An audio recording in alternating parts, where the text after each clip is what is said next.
Isaac Newton understood gravity, he understood planets, he understood motion, but there was one thing he could not understand: the madness of people with money. So how did one of the smartest men in history, the man who helped explain the universe, end up losing a fortune in a stock market bubble, and why does his mistake still happen today?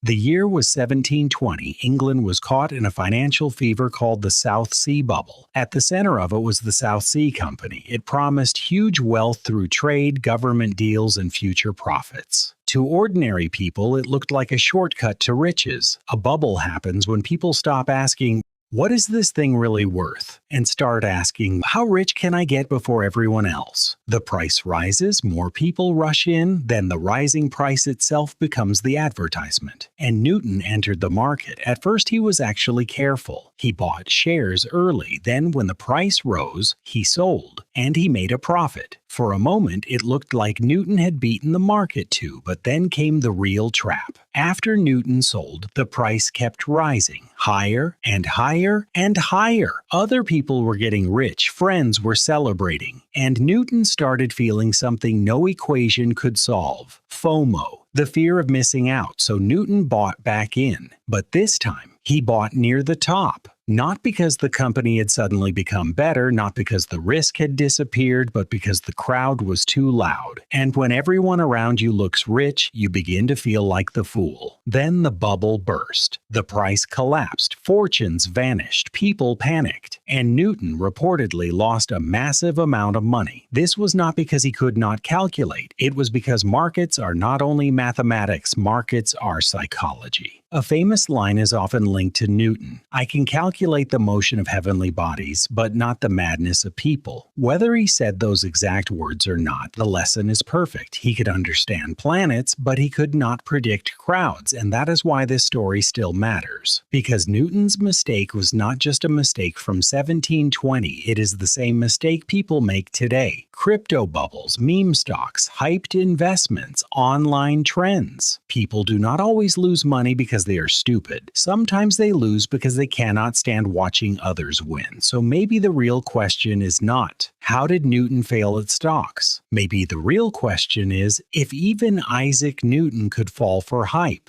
what makes us think we are immune? The man who discovered gravity still fell for the oldest force in the market: greed.